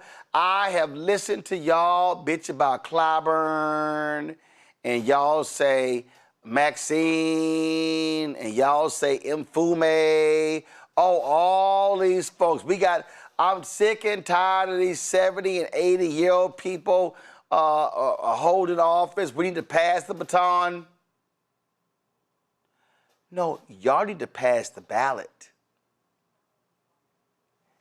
This is not that hard, y'all. If you do not vote, you are not going to win. And the numbers don't lie. The two groups that vote the highest across the board, 54, 55, 64, and 65 plus. That's who's going to the polls. So I don't want to, I don't know what it takes. I don't know what it takes, Joe, but I'm just going to keep saying, hey, man, the candidates are not just going to come to your house and knock on your door and sit in your lap and say, let's go vote. So when you look at the ballot, student loan debt's on the ballot, health care's on the ballot, housing's on the ballot. All the stuff, you look at all of these polls, all these surveys, all these things, it's right there. But they got to show the hell up. That would seem to be motivating, right? The idea that healthcare is so expensive, the idea that housing is so expensive. A kid's not going to graduate from college in Southern California and afford $3,000, $3,500 rent to start. It's not going to happen. It would seem as if they would have the urgency to step up and make their voices heard through voting. Andy Young said in his book years ago, he said he was talking about more of the Black establishment, the older folks, the Roy Wilkins, people in NAACP and Urban League. And he said, was there a little friction there? There might have been, but the fact of the matter is nobody gave us power. We took it. We brought it directly to the people. And so if the youngins want to be heard, all they have to do is get involved based on what they need, based on what they're missing, based on the fact that it's going to be more difficult for my child to have the same advantages economically, et cetera, that I did. That ought to be a motivating factor, one would seem. And so you can't stand on the sidelines and you're supposed to be in the game and then, be pissed about the outcome. That's not going to do anything. And really, if you really want people to be responsive and to react to what your concerns are, you have to show up with your vote. Because if we all did show up and vote like that, there is some combination and some correlation between what the older folk, mature folks would want and the younger folks would want. We would be winning elections all the time. And so they need to show up, show out, do what you need to do because you got needs too. And that's the thing, Lisa. I mean, I don't know. Right. I mean, you can't say, well, I didn't know, I didn't realize it. I mean, I'm sorry. At some point, you got to grow your ass up. And look, I tell my nieces, welcome to adulting. No, right. Now, I'm going to have to push back a little bit. I am a senior citizen, you know. I am cute. But I got to just say, it's about representation. It's not as simple as y'all Negroes vote. Now, I'm going to say this here. Hold on, stop. When you say it's about representation, what does that mean? I'm about to tell you. Now, I call them lifers. I'm not going to name no names of all of the lifers who've been in Congress since 1975, 1982, and 1905, and 1962. They've all been there. They don't do what I think. I'm not a political strategist. I'm a little black girl from Newark with an idea. I really think what would help the vote for the little youngins is if the lifers didn't try to be there for life and they do or can do what Mom Donnie did. You need to groom other yous. I need other yous to groom other yous. Bring them along and you help them to get their campaigns together and you push them up. It's not as simple as saying, oh, just vote because you can, you know, millennials and Gen Zs. I need the Mom Donnie effect. I need individuals to run people on tickets like what Mom Donnie's doing. He's 30. He's running other 30-somethings and 40-somethings. Can't the lifers do that? Can't they bring people along and say, hey, this has nothing to do with lifers bringing them along. No, this has nothing to do with lifers bringing them along. This has to do with. No, I'm saying if lifers this bring them has along, to do with whether. representation. This has to do with whether they're showing up. If they show up, they can elect whoever the hell they want to elect. But they're not showing. It's a chicken and egg thing. It's a chicken and egg thing, Roland. It's chicken and egg. What came first, the chicken and egg? If I see me, I might go out and vote. But I can't see me unless I win. Oh, look, I can't see me unless somebody vote for somebody who looks like me and they win. Okay, Roland, it's a chicken. What came first, chicken or the egg? No, I can't sit here and say, man, I sure want to see some young folks run. Are you voting? No, I ain't voting till I see some young folks run. I don't think it's that. Nobody's sitting there saying, I'm not going to vote till young people run. I just think it's. Yes, they are. Yes, they are. When I first saw Sue Simmons, I said, I want to be an anchor person. I didn't think until I see a black woman anchor person, I'm not going to be a black woman anchor person. Okay. Okay, but the reality is. But the reality is you can't get elected. You can't see someone unless they get elected. I'm getting And you can't get elected unless you get votes. And if the folks don't vote for you, you ain't never getting elected. And then if you don't get elected, they ain't gonna see your ass. Are y'all brothers? Help a sister out. Help Brick City out. No, I think you're on your own on this one. Mustafa, y'all brothers know what I'm trying to say. No, they know what you. I'm not feeling you right now. They know what you saying, but they ain't buying. Don't be on his side because he's a man. It ain't got nothing to do with no man. It ain't got what it has to do with. I'm telling you, this is real simple. You can't sit here and say it's like all them yahoos say no tangibles, no vote. Your ass ain't getting no tangibles during the election. You need the person to win to get tangibles. Listen, I'm the least political person in the world. When I was called on to run for lieutenant governor in the Green Party back in 2017, we didn't win. I didn't want to do it. Someone said, Lisa, based on these things we think about you, we want you to run for the Green Party lieutenant governor. I had no thought of doing it. I wasn't interested in doing it. I said, okay, what the hell? Now, we didn't win, but somebody said they reached in and pulled me in, and then the idea came, we had a few meetings, okay. Now, we didn't win, but there were a lot of individuals, regular John Does, Jane Does, who said, oh my God, I'm inspired by Lisa. She's a just round the way girl. And I got a lot of votes, although we didn't win. But I didn't think, let me run for representation. Somebody asked me, then there was representation. The chicken egg theory. Okay, Roland's not feeling me. Damn you, Roland. No, I'm not. And the reason I'm not is because Mustafa, it reminds me of when Reverend Jackson was in Ferguson, and all these young brothers were upset with the death of Michael Brown. And Reverend Jackson said, you want to see them cops get charged? Yeah. Do you want to see the cop go to prison? Yeah.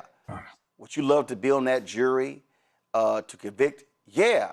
Reverend Jackson said, you know you can't serve on a jury unless you're a registered voter. None of them were registered.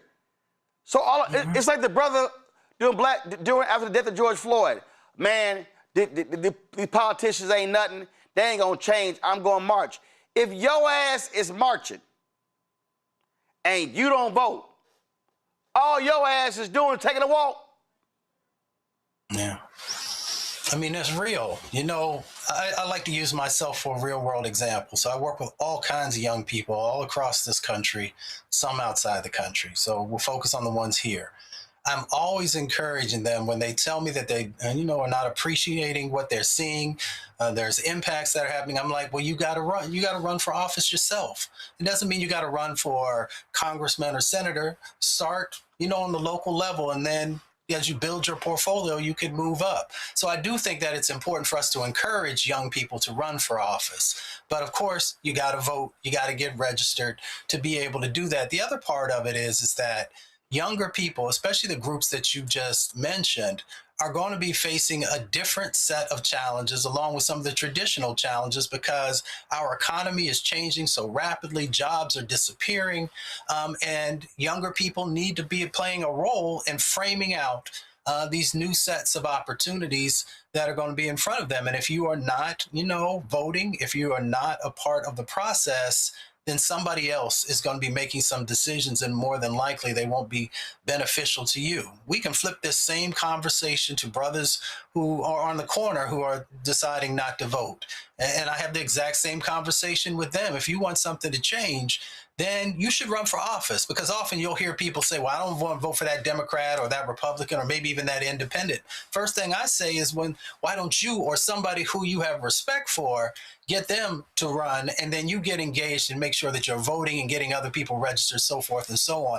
And I think that has to be a part of the conversation, because it goes back to what I say about you have power unless you give it away. Most people don't understand how many things are tied up into what we're discussing today and why they need to be playing a leadership role in the direction for our community and our country. Votes are about numbers. If I get more than this person, I win. And all I'm saying to millennials and Gen Z, y'all literally have the numbers. The numbers are on your side. But that means nothing if you don't maximize your numbers. If you are not voting in huge numbers, and if when you look at the turnout, y'all, it don't lie. Who votes the highest? 65 plus. Who's second highest? 55, 64. Who's third highest? 45, 54. And then it goes down. 35, 44. Then it goes 25, 34. Then it goes 18, 24. And the lower you go down, the lower the numbers. I'm saying y'all got the numbers. Use them. I'll be right back. Roland Martin Unfiltered on the Black Star Network. Support us. Join our Bring the Fuck fan club. You want to contribute via Cash App, use the Stripe QR code. You see it right here. It's for credit cards as well. Check some money order. Make it payable to Roland Martin Unfiltered, P.O. Box 57196, Washington, D.C., 20037-0196.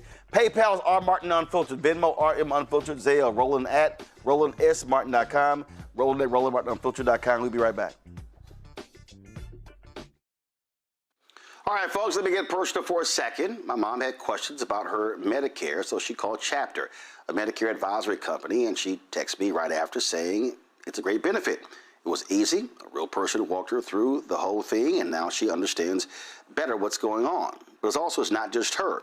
A woman in Yonkers wrote in saying the process was so simple, the enrollment was easy, and she was so glad she called. Then there's Marilyn, 90 years old, in Florida, living on Social Security. Her premium climbed every single year north of $400 a month for coverage she could barely afford anymore. So what does she do? She called Chapter. They found her the same top-tier coverage for hundreds of dollars less. 90 years old, and finally somebody in her corner. I hear stories like that again and again from our community. The Medicare system was not built to work for you. Too much fine print, too many plans. Yet Chapter's advisors are independent and honest, the only Medicare advisors that compare every plan nationwide. They're focused on one thing, what actually works for you. If you're already in the right plan, they'll tell you. No games, and people who switched with Chapter saved an average of $1,100 a year. All it takes is 20 minutes. You talk to a real person, and it's completely free help. So call Chapter at 724-264-8281, 724-264-8281. That's Chapter. I don't know about you, but I find it interesting that so many people think they know black men so well. How we feel, what we think, what we want, why we do what we do. Hell, they even told us why we vote and why we didn't vote, but never asked us what our aspirations were, what scared us, what pisses us off, what we live for, how we live. That's what this show is. No translation, because we don't need anybody speaking for us, but we do need to speak for ourselves. This is not a traditional election show. And we don't need to speak through other people's lens. It's no translation. Right here on the Black Star Network. Join us.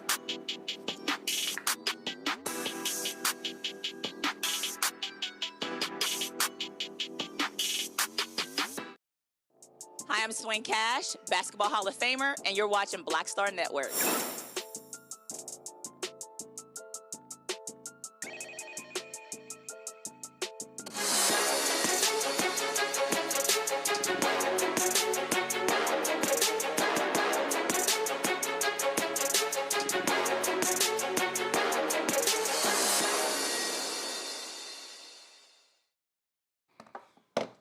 All right, y'all. If you're ladies, you're looking for you're a bag lover. This is just for you. Just Melanin CEO and founder Miosha McFadden has created Brown Girl Bags, a luxury handbag brand that centers black women in spaces where elegance, confidence, and representation belong. Miosha joins us now from Atlanta. Miosha, glad to have you here. How you got Brown Girl bags and your ass sent me a black bag? Well, see, I ran out. I had an event 2 Saturdays ago, and I sold out of all the brown ones. But that's still a bestseller. So, Brown Girl bag is still all right. So I literally do not understand the concept of women in these damn bags. I don't get it. It's a bag, okay? So take us through, because we've seen some crazy expensive bags. Lord, I've seen people crying over a Birkin, which makes no sense to me. And so when you were creating the bag, so when you were making comparisons, when you were studying, when you were looking at the bag that will attract customers, what went all into it? Yeah, so growing up, my aunts, they sold bags. They sold like bags that were already made, like the Louis Vuittons. They were just redoing bags. And so like all in high school, I used to have different bags. I used to love bags. And so I didn't really grow up in a household that we had a lot of money to afford like the luxury items. So when I graduated college and I started making that money, I was buying the real bags, and I was just putting my money out into these different brands that didn't necessarily want us in their stuff.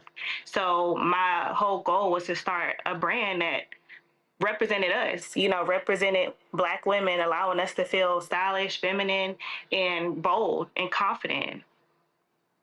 All right. And so what were you doing when you started this? I mean, what was your background?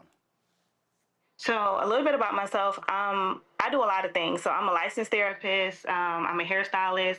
I'm a mom, a business owner, mentor. And so I know what it's like to wear different hats. So the idea of the Brown Girl bag, became bigger than just a handbag. It became like a representation of what we carry, everything that we carry. So, like I said, I did start after I graduated from college in 2015. I went to an HBCU and I saw like how that was like a culture shock for me. And I just wanted something to represent us. And so, like I said, I was putting money into different brands and they didn't necessarily want us in their stuff. So why not create a brand that welcomes us, for us, by us? Okay. All right. So, so take us through your bags. Is it a question of, and first of all, where are your bags made? How are they crafted? I have them manufactured overseas. So I let them know my idea. They create it, they send it back. And the idea is to have different shades of us. So I have the browns, I have like the light colors, I have the darker colors, and that's like the craftsmanship behind it. And they're vegan leather bags, so they're affordable.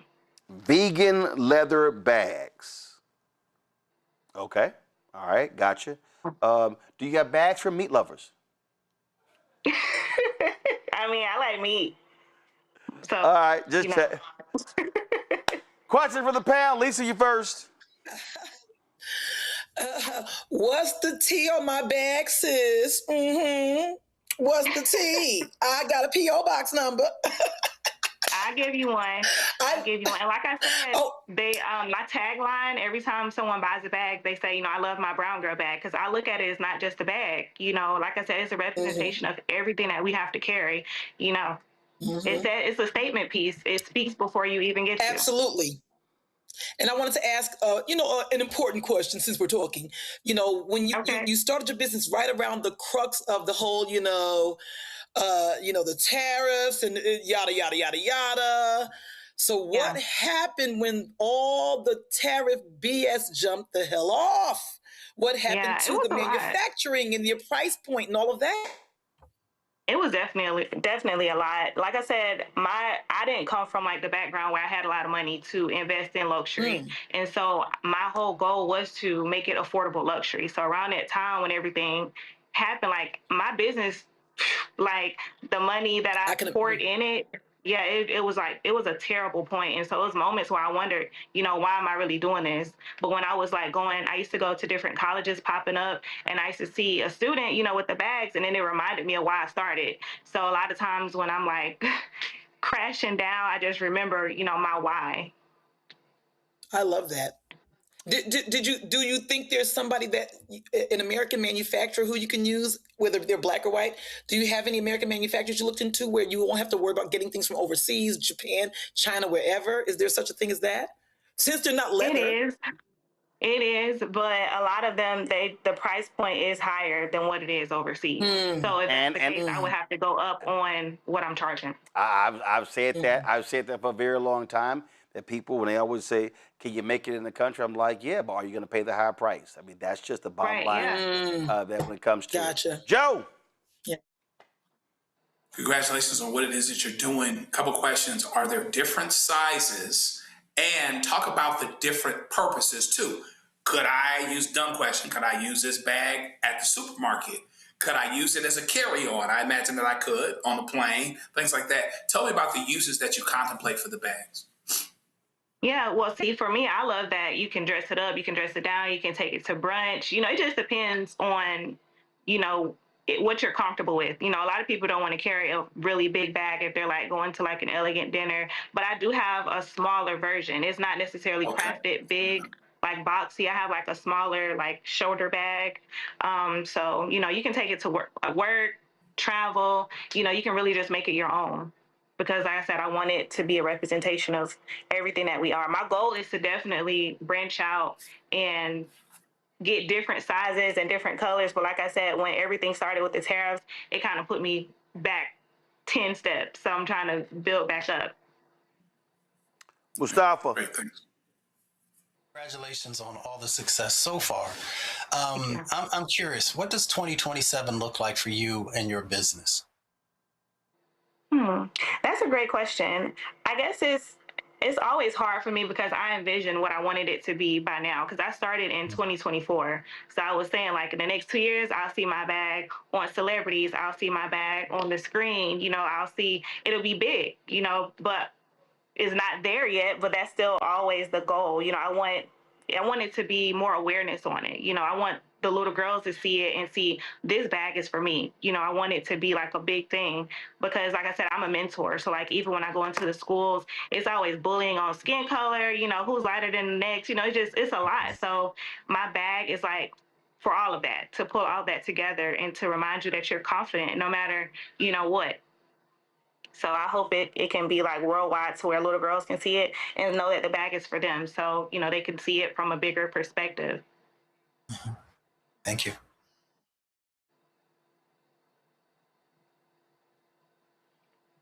Folks, so if y'all want to check out Miosha's bags, do me a favor, go to shopblackstarnetwork.com. Shopblackstarnetwork.com to check out her bags. You got all the bags there on the website.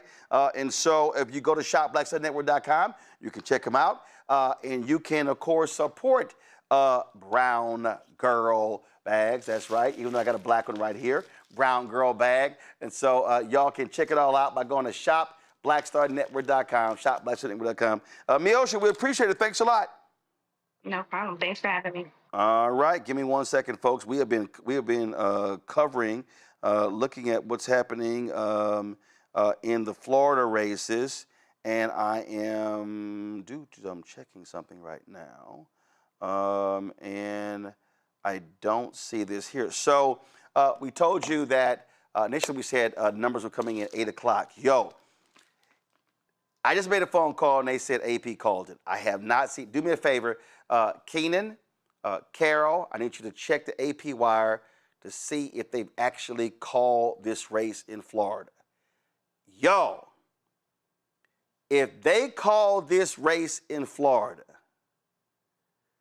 shockwaves are going to be sent. This is this is the New York Times. With 83% of the vote in, Angie Nixon is up 55-44 against Alex Vindman. He's a retired lieutenant colonel. She's a state representative. Y'all, he had endorsements. He had millions of dollars. Everybody, she did not raise lots of money. It was Angie Nixon, of course, who was battling, fighting voter suppression, fighting Ron DeSantis. Y'all, straight up, according to, I just made a call to someone who's working on her campaign and said, Roland, this over. She's won. AP called it. That means that, but I haven't seen, nope. Take it back. Go to my iPad. It has been called. Go to my iPad. Angie Nixon has won the Democratic primary in the state of Florida. The race has been called by the Associated Press. Yo, that is a huge upset in Florida, Mustafa. Again, she was being crushed in the fundraising. He had the endorsements, Democratic establishment. I told y'all, I kept telling people, watch the enthusiasm, watch what this is. Folks are saying in Florida, we want a fighter representing us. This is huge, Mustafa. So there's a new set of energy, right? If you look at many of the races across the country, even for the ones that are close, and maybe those who folks label as freedom fighters, as we the people, people have a different set of expectations right now, and she meets those expectations. See somebody who doesn't back down. See somebody who has a very well thought out plan. She's someone who also understands how these levers of power work. And, she's bringing a new set of energy. And people want that. People are looking for somebody who's authentic, to be quite honest with you. Somebody who's not going to just, bend the knee. Somebody who's going to make sure that the things they care about in community are being honored and lifted up. And if you're not bringing that energy, then you're just the same old, same old. So in many instances across this country, you're going to see this play out time and time again because people, want something different, and they're willing to show up, cast their vote for it, and we'll see how the general goes. Y'all, this is huge, Lisa. Again, folks were saying, oh, Vindman, he's going to run away with this race. Yeah, you know, there was a song back in the 80s. I forgot who made the song. The line goes, I want a new drug, one that won't make me sick. So we're sick of these same olds, like the doctor said, Dr. Ali said. So you're seeing this energy that's playing out across the country in other races, much like the race in Florida, like you have the Mamdani effect. The same thing happened in Newark a couple of weeks ago, where Donna Jackson was very similar to her. She was the freedom fighter for 20, 30 years, kissing babies and shaking hands, making sure she's fighting the status quo. She won in Newark as the councilwoman at large with like $2,000 because the energy was there. So this same energy was there in Florida, and I was not shocked at that because, like he said, people are tired of it. We want fighters. We don't want people to kiss the ring and bow down to individuals. We want people who not only say they're going to fight, but they are punching folks out and knocking folks out in the ring. That's why I think she won, and that's what I think is going to be momentum, like you said, Roland, across the country. It's going down. Meet me in the mall. It's going down. It's going down, and I'm excited. I like the young folks. I've always said this, Joe. Ballots beats bucks. You can raise a ton of money, but you got to hit that ground in order to pull those votes, and that's what Angie Nixon here did. Yeah, you gotta reach people. You've got to be on the ground. You've got to be somebody that people can potentially connect with. There is now, money is money, but ballots, can beat bucks, right? If people connect to you and they consider you as real, they consider you as fresh, they consider you as somebody that will actually fight for them. It's too bad for Vindman, because Vindman was in a particular place, in a particular space, where he looked like this underdog coming into politics, as it were. But then he has all the traditional money. He has all the traditional support. And in the worst case scenario, you add that with the option of a fighter, people might start looking at you a little bit sideways. And that's what actually ended up happening here. All the money and all the endorsements didn't end up being the thing, because there's still quality over quantity. It's still quality over quantity, and in a certain scenario and at a certain time. And I think it's not to be lost on us that this is going on in Florida. People in Florida elections, Republicans in Florida elections, in statewide elections in Florida should not be taken for granted that this is yesterday's Florida, that this is Ron DeSantis's Florida. Things can actually change very, very quickly, because the numbers are down there to help make it change if you've got the right candidate who can connect to people in a real and authentic way. This was a headline that was at one of the TV stations in Florida. Alex Vindman's money advantage meets Angie Nixon's Florida roots in Democratic Senate primary. Now, keep in mind, they were running for the special election to fill the final 2 years of the term of Senator Marco Rubio, who became Secretary of State under Donald Trump. They will have to run again in 2028. Ashley Moody was picked by the Republicans to replace him. And so Angie Nixon is going to be running against Ashley Moody in November. Again, Mustafa, Vindman raised like $16 million. I mean, the PACs, all these different people. We had Angie Nixon on the show. Y'all should be having the B-roll. We had Angie Nixon on the show, and she talked about, hey, I ain't got that money, but we out here in these streets, and we're sitting here making it happen. And again, she's somebody who's been straight up fighting, and I'm telling you, people want to see fighters. And listen, Nikki Fried has been trying to put the Florida Democratic Party back together. We're watching the race there. We're watching the race there as well. When it comes to, let me pull up a second. I want to see the gubernatorial race. What's going on there? What's happening there? Let me see here. Bottom line is that when you start talking about these races, listen, it's so clearly based upon what we see right here, it's going to be Byron Donalds on the Republican side. He wins with 48% of the vote to 24%. He is going to be the Republican nominee. And then on the Democratic side, former Republican David Jolly is going to be running against Donalds. He easily wins he easily wins there. So again, we're in a climate right now where if you want to play it nice, play it safe, Mustafa, that ain't gonna cut it. Folk want to know, are you going to confront and look these fascists in their eyes and say, I'm gonna take you down? People want to know if you're gonna throw them bows. That's what they want to know, because that's what you literally Nuck have to if do, you buck. I mean, you got to. You really don't have a choice anymore. People want authenticity. People often talk about politics and they talk about grassroots, but they don't come from the grassroots, so they don't know how to actually build a grassroots movement.